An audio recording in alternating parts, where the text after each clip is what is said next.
Hello, it's me, Buttress, and this is Talk About It, the official podcast series of Phenomenology Club. This is it, guys. This is it.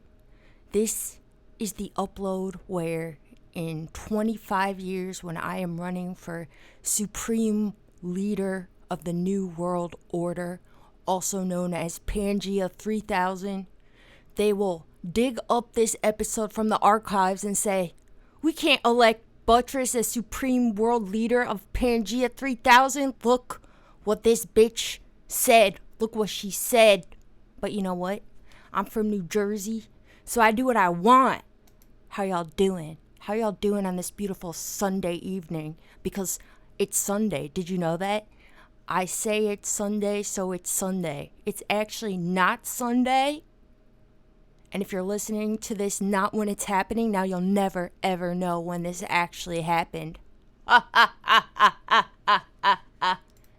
Hey, Dad, says Rachel Johnson. Do I look like a dad, bitch? Maybe I am a dad. Thanks. Hi, offspring. How relevant, because today we're going to discuss eugenics. I said a few episodes ago that I wanted to discuss eugenics because one of the last times I logged into social media, I saw a lot of people talking about some hot take Richard Dawkins dropped. Oh, I'm coming in a little hot. Gonna turn down my levels a bit. Sorry.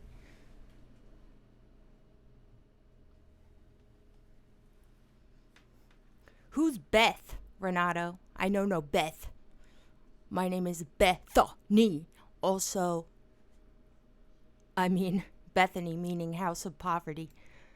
What was I saying? Oh yeah, Richard Dawkins dropped some hot take, as he's often known to drop, on Twitter, talking about eugenics, which raised a lot of hubbub, and I thought it was interesting, because eugenics and the ethics of medicine in general, and what kind of technology we use in our processes of human reproduction, these concepts, I think, really raise a lot of super controversial, super hard to navigate philosophical problems.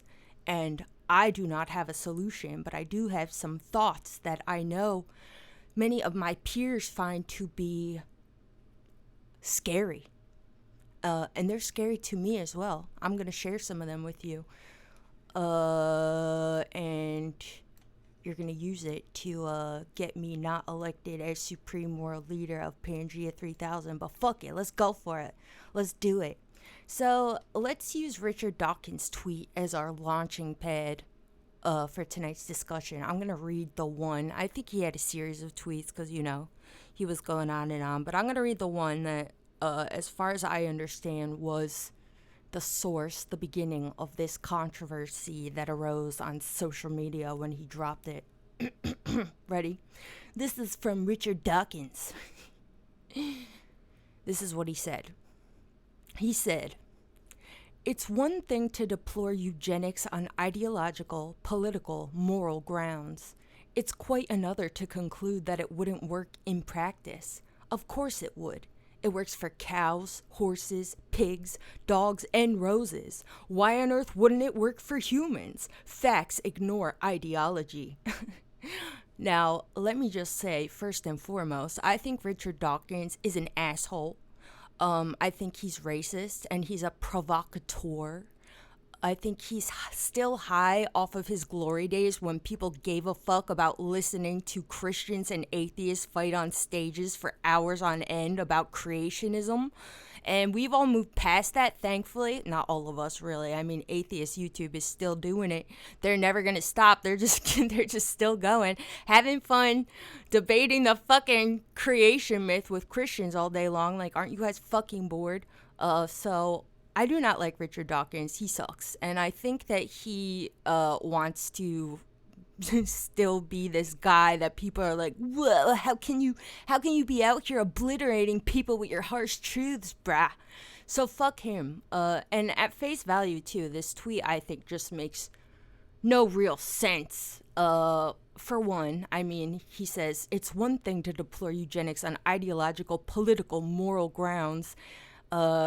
And I don't even really see the difference between any of these things necessarily, especially comparing ideology and morality. I mean, morality is in and of itself ideology, I would say. So I'm already confused after the first phrase. But then he says, it's quite another to conclude that it wouldn't work in practice. And he doesn't even define what he means by work, but then he gives the example of cows, horses, pigs, and dogs. And roses. I'm not sure exactly what's up with roses. I don't know shit about plants.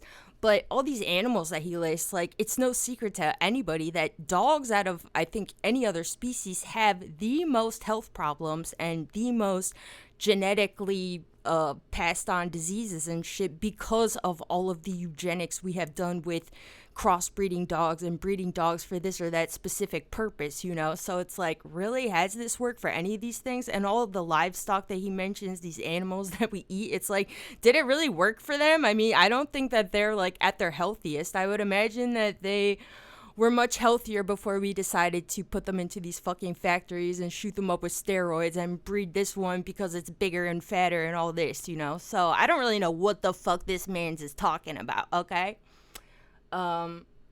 So Renato says, is that the guy who poses with cigarettes? I don't know, maybe. Who knows? Maybe it's possible. Sounds like it could be. But anyway, a lot of people were very upset by this tweet. I saw some of the responses to it, and it raised within me a lot of thoughts and questions. And when thinking about eugenics, I think that some interesting problems arise, because what is it exactly that we, the general human public, are critical of and wary of when discussions about eugenics, and especially discussions like Richard Dawkins is trying to start about how potentially eugenics might not necessarily be some morally corrupt practice at its core? You know, what is it exactly that we are being critical of? And what is eugenics? Let's ask Merriam-Webster, because this is what we do. So Merriam-Webster says, eugenics. Eugenics. Eugenics. Eugenics. Eugenics. The practice or advocacy of controlled selective breeding of human populations, in parentheses, as by sterilization, to improve the population's genetic composition. So that's interesting. I've also pulled up Wikipedia because I liked their little definition. I'm going to read it really quick. Eugenics from Wikipedia. From the Greek, eugenis, well-born. Eugenics is a set of beliefs and practices that aim to improve the genetic quality of a human population, typically by excluding people and groups judged to be inferior and promoting those judged to be superior. So in both of these definitions about eugenics, it's clear that eugenics is not only the practice of selectively picking and breeding populations for qualities that are perceived to be superior, but also by excluding certain populations or variables that would result in some offspring that could be understood as inferior in some capacity. And thinking about this has me thinking, well, not just now, this has been a thought in my mind for a while, but isn't it true that we already practice eugenics in a pretty extreme way? And I think the most obvious example I could think of right now is, what about how often women, well, not just women, couples, selectively abort offspring that might suffer from some serious health complication? Do we think that this is any different from what's being practiced with eugenics? What do you guys think? Is this a process of eugenics to abort a fetus that quite possibly, as confirmed by things like sonograms, is going to be less healthy than some other offspring. What do you guys think? Let's get some discussion going in the chat. Bung, bung, bung, bung, bung, bung, bung. Bung, bung, bung, bung, bung. Bung, bung, bung, bung, bung, bung, bung, bung, bung, bung,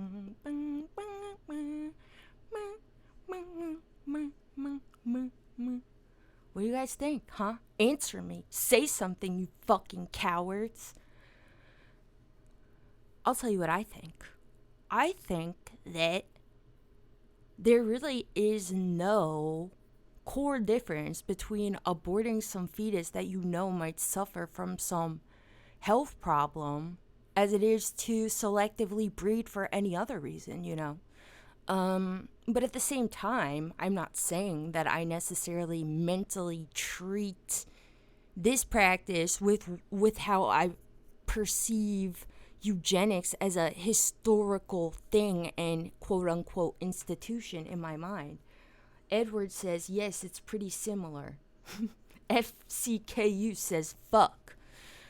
I mean, yeah, I don't think that there really is a difference. So it makes me wonder exactly what is it then that we are so appalled by when we see takes such as Richard Dawkins. I mean, I'm just appalled by the fucking guy's need to still be relevant in 2020. You should have just let your history speak for itself, and maybe people would forget that you're an asshole. But Edward has followed up. However, when people talk about eugenics, I think they mean like on a huge systematic level of some Nazi shit. Maybe that's not what Richard Dawkins meant, though. Well, I think you're right, Edward, and I think that this is very relevant, I think that eugenics, what we are critical of when we think about eugenics, is exactly this. It's specific history and the way that it's been implemented by specific groups of people, most notably the Nazis, but also in all types of way in American history. We see the U.S. government doing things like allowing the forced sterilization of black women in certain communities and other demographics, There's been all types of fucked up shit that is called eugenics and that we associate the history of with eugenics, the word, But from an ideological consideration, do we think that the very concept of breeding selectively for traits is in and of itself unethical? What do we think about this?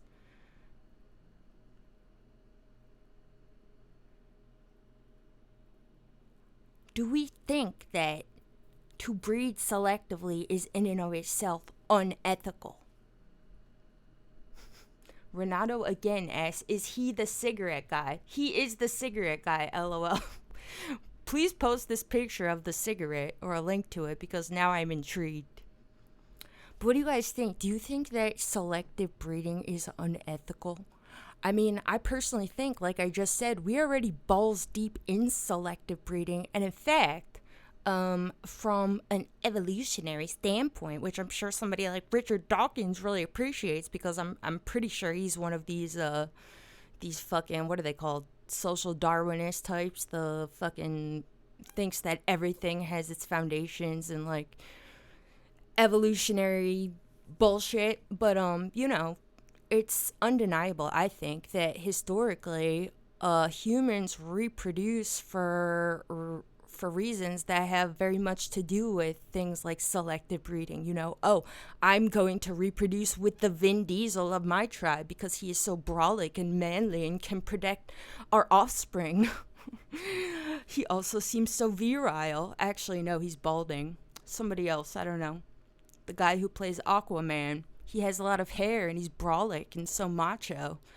I want to have my offspring with him. He can protect them. And also, I think he has millions and millions of sperm per cc, which I'm judging by his long, beautiful fucking hair. And Jessica Parsons just spoke to this when you said, I mean, that's just choosing a partner, right? Right? I would say so. Wiley says, as long as you're not making sure that other groups are being stepped on, I think selective breeding might be okay. Edward, no, it isn't. We kind of do it when looking for a partner to reproduce with. Jessica, liking someone for their eye color, physicality is a normal thing. And Edward says, once human rights are being impeded on, then it becomes unethical. But when are human rights becoming impeded on? I think that this is really interesting because, like I said a moment ago, I think that as medicine moves forward and technology of medicine moves forward, our moral landscape is being completely transformed in really amazing, hard to navigate ways from a philosophical perspective. Because look already what technology of medicine has done to things like moral arguments as far as survivability and sustainability of people, you know. In the past, I would say it would be much more considered ethical, or at least understood why someone might consider it ethical, things like mercy killings, you know, or euthanizing certain people because they have some sort of illness that cannot be helped, or, you know, something like this. And this is something I think we still extend sympathy to in our various conversations. I mean, there's a lot of people that advocate for things like euthanasia, you know, the idea that if people are suffering, they should be allowed to end their own lives, and we should be allowed to help them do this, you know. And I think that a similar idea is found in the general public sympathy for people who decide to abort their fetuses that might have some sort of genetic problem or some other health disorder, you know. But I feel like this kind of idea is becoming more and more controversial in certain incarnations the more medicine improves, you know, because in the past it might be considered merciful in our caveman tribe to, you know, push the guy with a broken leg off the cave, like no hard feelings, you know, but we think it's like the nice thing to do. But now you would never, you know, if somebody has some medical ailment, if we have technology to help you survive anyway, then of course now it seems much more moral to use technology to help you. And it's really interesting because this kind of flies in the face of all that we've come to think we know about evolution, right? And what seems evolutionary and ideas about only the strong surviving and shit. Now it almost seems like the opposite is true. It's more moral to, you know, promote the sustainability of more vulnerable populations. And I think that this is really interesting when thinking about a thing like IVF, you know, in vitro fertilization. I personally think that IVF is really kind of some eugenic shit, like hardcore. I mean, and I think that people have a hard time conceptualizing it this way because the idea is that, oh, I have problems conceiving, or maybe there's like a homosexual couple or something, you know, and so it's seen as like overcoming a disadvantage to get IVF. And in that sense, I think a lot of people would not see it as something that aligns with eugenics, but it totally is. I mean, first of all, you have to be wealthy to afford such a thing, right? It's kind of like the upper classes basically just fucking enforcing their right to reproduce. And in America, if you're wealthy, even if you have some sort of reproductive problems, you can still reproduce anyway by hiring out the body of some woman, probably that lives in India and is getting paid 10% of what an American surrogate would get paid, which is still fucking nothing. And then getting to reproduce, you know, because you're rich. And because you're rich, you can afford this insanely technologically advanced procedure. And let me just state for the record, I mean, I am against surrogacy, period. I think that it's a completely unethical practice. I don't believe that it should be allowed for women to hire out their bodies for something that can literally kill them. I think people forget how risky pregnancy is to women's health. Women die in childbirth all the time, and especially our more vulnerable populations, black women die in childbirth at a much higher rate than white women in America. And if you look up where surrogates are most often hired from, the vast majority of them are in India and in Eastern European countries. I don't think it's right that rich, wealthy people from America can go into these other countries, hire out these women that are really vulnerable, really desperate for money, pay them still barely anything, to basically rent out their fucking bodies for a thing that they could very well die from. And even women who exist in more first world quote unquote countries still die from surrogacy. A surrogate just died, I think she was in the UK.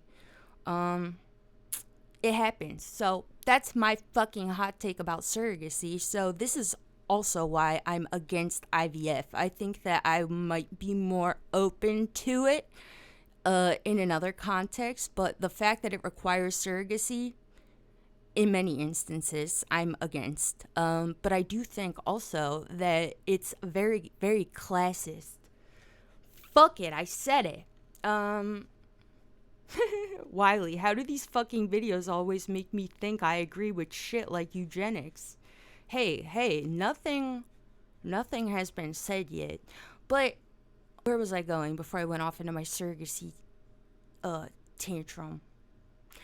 Yeah, it's interesting how medicine, I think, has completely transformed the moral landscape. Now it's almost, it's very confusing because, okay, I think that, like, all of these arguments are so mediated by their various contexts, like a thing like what we were saying a moment ago, eugenics is ideologically perhaps not a thing that is morally corrupt or wrong at its most fundamental level, but we're critical of eugenics because of things like how it's been used to promote racist agendas. The Nazis love it, white supremacists love it. It has a history that aligns very much with these institutions of scientific racism and such, But the very idea of breeding selectively, is it wrong? Because you also have to think now that we're on the brink of things like super genetic editing and shit. What about that, Because right now these conversations are still so mediated by our current reality where only this or that is possible. But think about this Chinese scientist who recently made these twin girls with all of these genetic edits, I think that it wasn't even revealed to the public exactly what he did to them, but I know that one of the genetic edits that he did on them was supposed to be that they were, I think, immune to HIV, which obviously, he did not do because he really felt there was some true fear of these girls contracting it. It was just he basically using their bodies as some sort of fucking lab rat thing so he could test out this thing he was doing. What about things like this? What about humans wanting to have, I don't know, longer legs or fucking bigger titties or wings even, Like, as technology advances, which it has already done and is going to keep doing, what about this? Is it ethical to use medicine and technology to advance, quote unquote, our bodies? What do we think about this?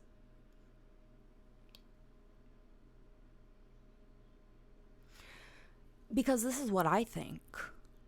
I think that as it stands right now, like I just said, medicine has transformed our current understanding of ethics. And right now, where we're at, a popular idea, and I think one that we all pretty much subscribe to, is we are morally obligated to use medicine and technology to help people who are disadvantaged. If someone is dying on the street and we know that we could use a defibrillator or a shot of epinephrine to revive them and let them survive to throw him in an ambulance and bring him to the ER. If it's true that it's morally incumbent on us to use medicine in these kinds of scenarios, then wouldn't it also be morally incumbent on us to also promote and advance the health of our offspring with our technology?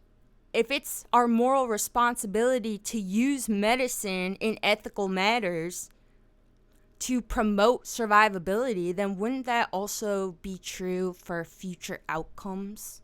What do we think?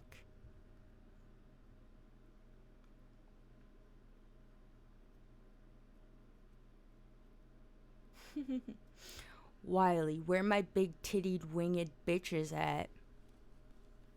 Right here, baby. Did you guys watch that show Unnatural Selection on Netflix? That was really fascinating. And also really fucking scary, because I personally had no idea how far we had come in genetic engineering. And ever since watching that series, I've been researching it, and I really am kind of floored and kind of shook because, if you saw that show, you know that they're already doing things like releasing entire populations of genetically modified mice into certain areas to do things like, combat the spread of certain tick populations and shit. They're trying to use genetically modified animal populations to help with various like ecological problems, which I just find to be scary, because as all of this technology is still so new and untested, I feel like so many things could probably go wrong that we don't even understand yet. What if one of these mice has some mutation after contracting this or that disease, and the disease has become some super fucking disease, and then it's fucking a monkey, and then Dustin Hoffman in a fucking helicopter, and fucking shit.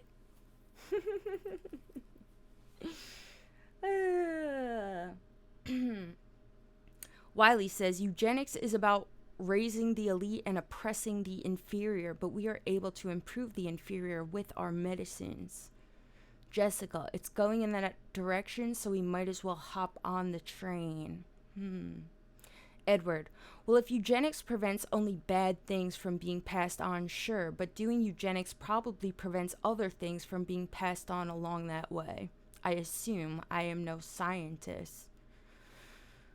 Well, it's interesting because I think in this conversation, especially, it really all has to do with what people think is bad. It's easy for us all to agree that a thing like, a congenital deformity is bad, but there's other people like the scientific racists of the early 19th century that would also say this or that race is bad, it's biologically inferior, and they would also say this isn't some moral argument or stance, it has nothing to do with anything except that science says that this is a biological disadvantage, don't blame us. So who are we really to say what is or is not bad, because we know that institutions like science themselves are biased. Maybe it's wrong that we interfere at all, but then if it's wrong that we interfere at all, then how can we also feel as if it is our moral duty to use medicine to help disadvantaged populations? What do we fucking do?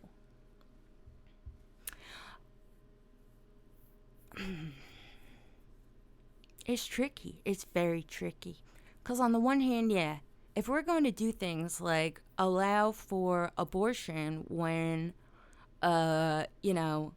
we should allow for abortion in any circumstance, okay? This is my moral, ideological position, so it ultimately doesn't really matter. But if we are going to publicly approve of, from a moral stance, the idea of aborting fetuses that have some sort of deformity or, some sort of health problem, if that's true, then I have to wonder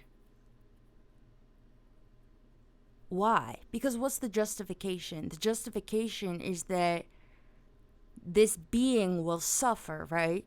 So if that's morally acceptable, right, then is it morally acceptable to allow people to have that offspring anyway? If it's morally acceptable for somebody to say, okay, this child has some sort of a congenital deformity, even though I know that they could be sustained with modern medicine, I'm going to choose to abort instead.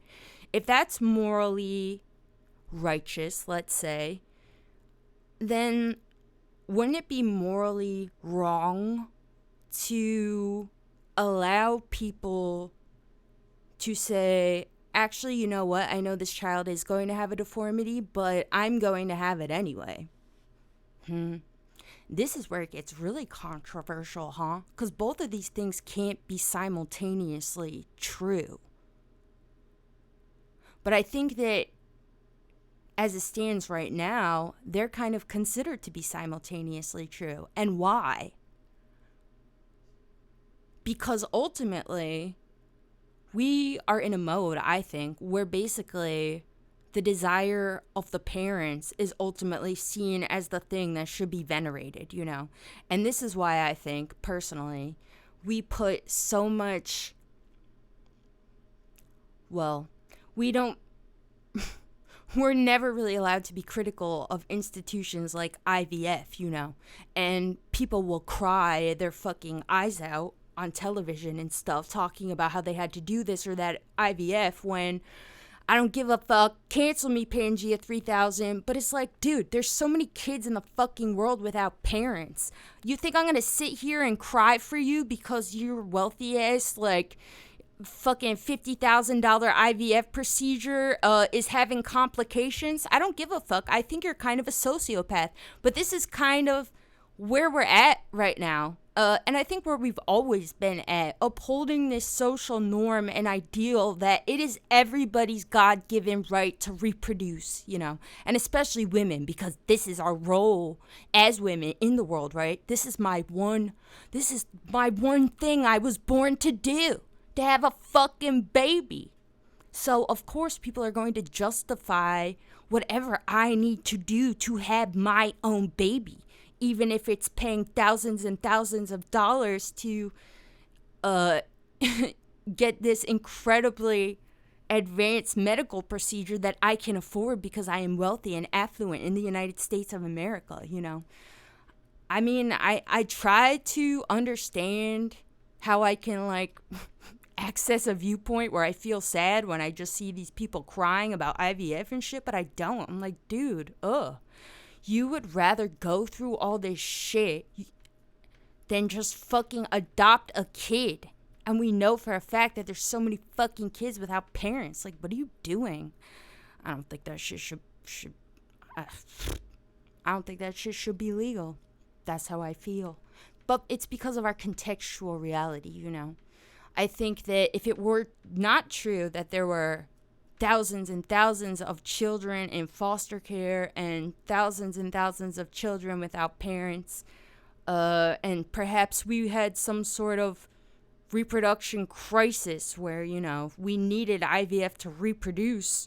Well, I don't know what I would think in that scenario. I would probably think that we got there because we fucked ourselves up by doing all this gene splicing for the centuries that lead us to that point or something. So I would probably just be like, fuck it at this point.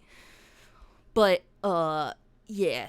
If that weren't true, then maybe in another context, I would think IVF is totally good and reasonable, and we need it to continue the great human race. But as it stands right now, contextually, I don't really see any moral justification for a thing like IVF.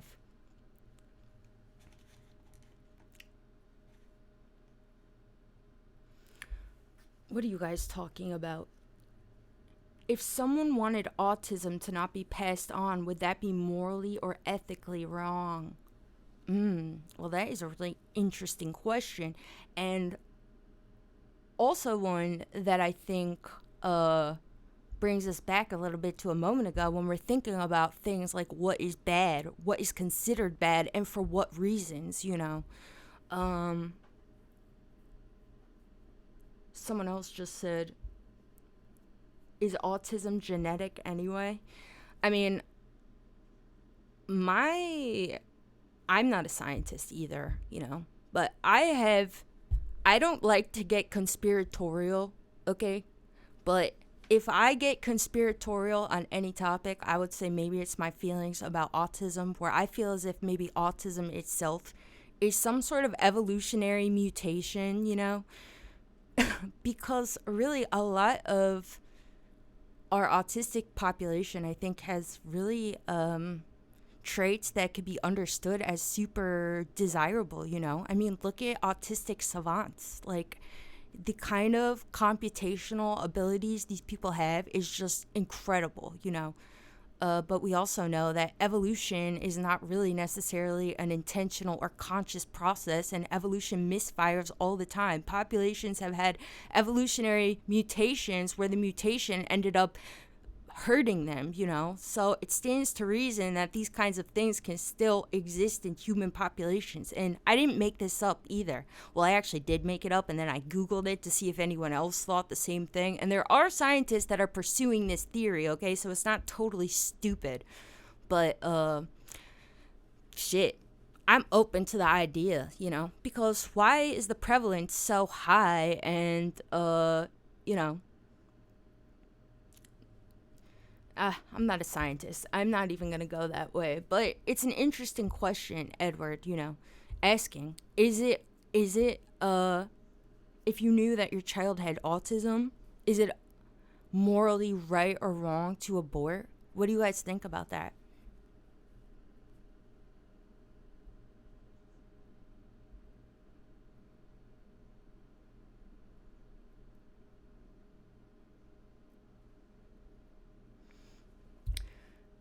Jessica says, it does get tricky with bodily autonomy. Pushing for the right to abortion and getting faced with the need for IVF is weird. What do you mean by that? Um, yeah, I mean, I'm somebody who I really wish that in all of these abortion debates, people just brought up the fact that pregnancy is literally a risk to your life. And that, as far as I'm concerned, is all that needs to be said. Yeah, I never see it said, you know. If we push this idea more, because it's so true, I mean, childbirth has killed millions and millions of women throughout the history of humanity. I'm pretty sure that childbirth was like the number one cause of death among women until like last century or maybe the one previous, you know. Childbirth is risky as fuck. Pregnancy is risky as fuck, you know. And that shit, even when you don't die, completely transforms your body, you know. But like I said, people have no empathy, so we don't even have to go to that next point. All that needs to be said is it's a life. It's a risk to your life. That should be enough. That should be enough to let people abort for whatever reason they fucking want, you know. I think it should be a woman's choice, obviously, and this is really all that needs to be said. Of course, there's all types of reasons why else you might support abortion, especially in our specific context. But I think that that's really all that needs to be stated. What else could be stated, you know? Why do I have to risk my life for somebody else? I don't, you know? No one can make you jump in front of a moving train to save somebody on the tracks, because this is what people are saying, you know? Like, oh, well,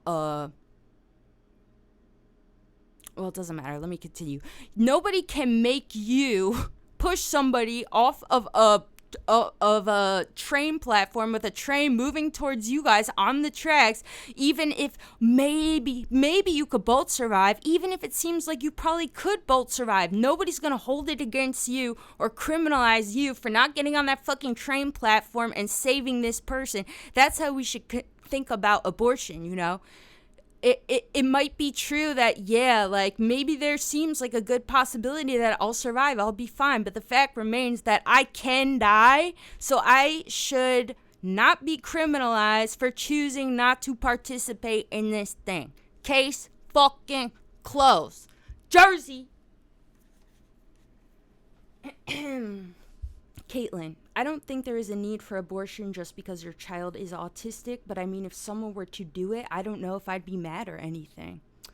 Well, I'm not sure if you could tell whether or not. I'm pretty positive you can't actually. No, you cannot. Because autism, I believe, is measured, right, based on like social variables and how they interact with others and their speech patterns and all this. So you can't tell. But, you know, people already do things like abort for other quote unquote mental disabilities, I think that autism personally is seen as a much more controversial thing than some of these other things that we call mental disabilities or whatever, because so many normally functioning quote unquote people have autism. I think that's really why people are appalled. I don't know if that's controversial, but I think that that's true. And that's kind of fucked up when you think about it. Because if you are more upset by this idea that, like, oh, maybe people will abort their fetus because it might be autistic, than you would be for somebody aborting their fetus because they have some other mental handicap, then isn't that really fucked up? Because the only difference really is that if you're autistic, plenty of autistic people still function very normally in society. Or maybe it's not fucked up at all, because that's really the whole moral justification for any of this. The idea that you would abort a fetus because it has less of a chance of doing okay, I guess, without assistance in society. I don't know. It's fucked up. This is like a philosophical fucking landmine.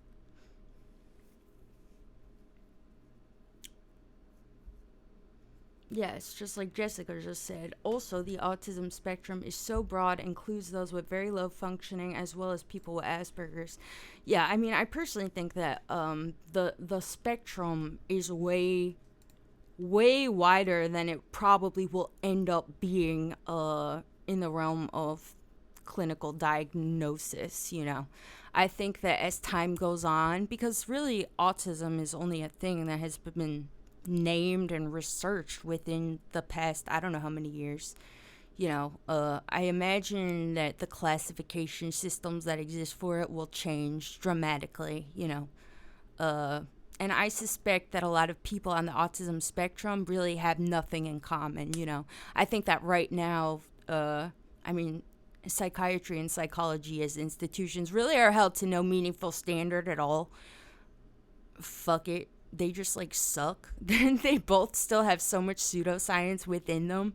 I would not be surprised if within even the next decade they tell us, actually, everyone that we said was on the autism spectrum, like the people on opposite poles really have absolutely nothing in common. I wouldn't be surprised at all. Right now they're still just kind of grouping these people based on like general perceived characteristics.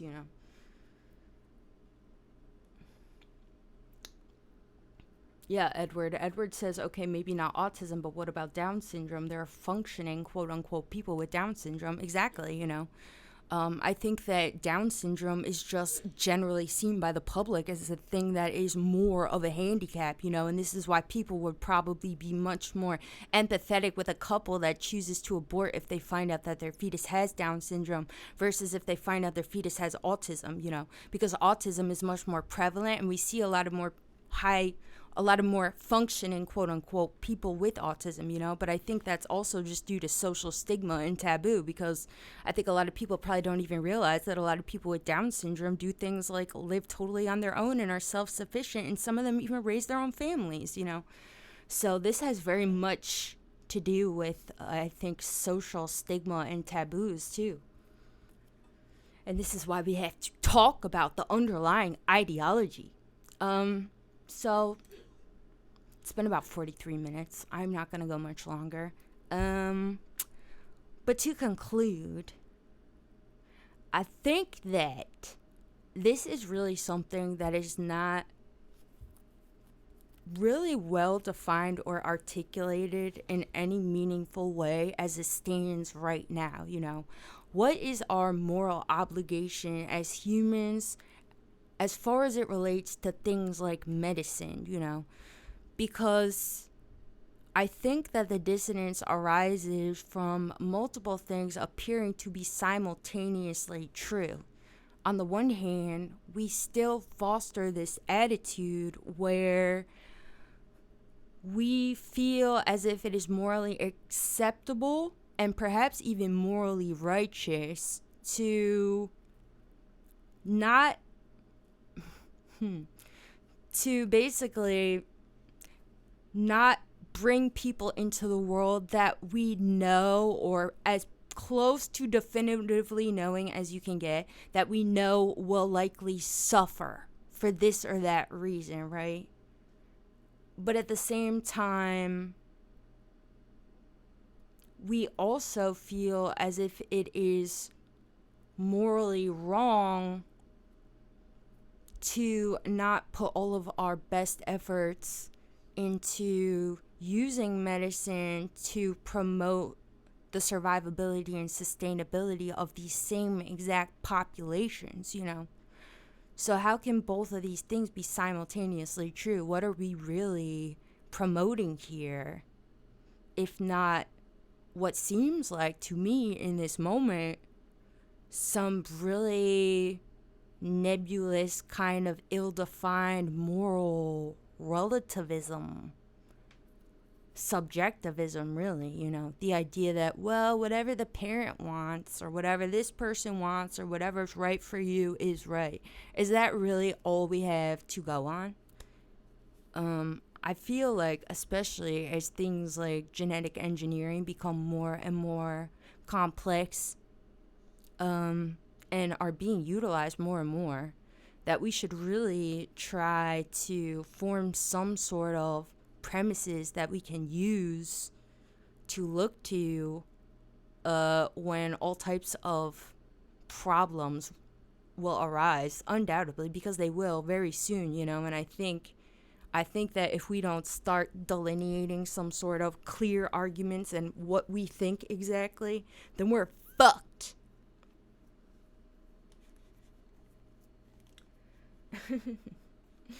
Caitlin says, damn, this is so interesting. I'm so sad I missed 90% of this live. Well, lucky for you, I'm about to get out of here and you can listen to it in full. I hope you meditate on these concepts and maybe that you can come back and we can talk some more about where they lead you. Maybe you could see this as a homework assignment, because this is a homework assignment that exists for myself, especially in the past few months, as I've been thinking on it heavily. What I think about medicine's role is in what we come up with for systems of morality, you know. How do we integrate medicine into our ideas about morality in a way that is philosophically coherent? Because right now, as it stands right now, this idea that whatever this or that person wants is the righteous thing to do, I don't think is working currently, but is kind of okay at the moment since the stakes are not super high yet, you know. But I think that this is just going to become more and more complex for future generations of people, so we should all think about it deeply. So I want you to do this, and then I want you to tell me your fucking thoughts, okay? Because you're all so fucking smart, and I love all of your stupid fucking brains. If you want to talk more about this with me, by the way, it's only $1 to join our Discord in via the Patreon in the links. So go do that if you want. You could come into the Discord. We're always in there talking and fighting about what a chair is, what a punch is, what is punching, is eugenics ethical, yada yada. So also please give me a thumbs up, because when I ask for one, I get more. So please do that. Thank you, everybody, and I'll be back soon. I'll talk to you later. Happy motherfucking Sunday evening.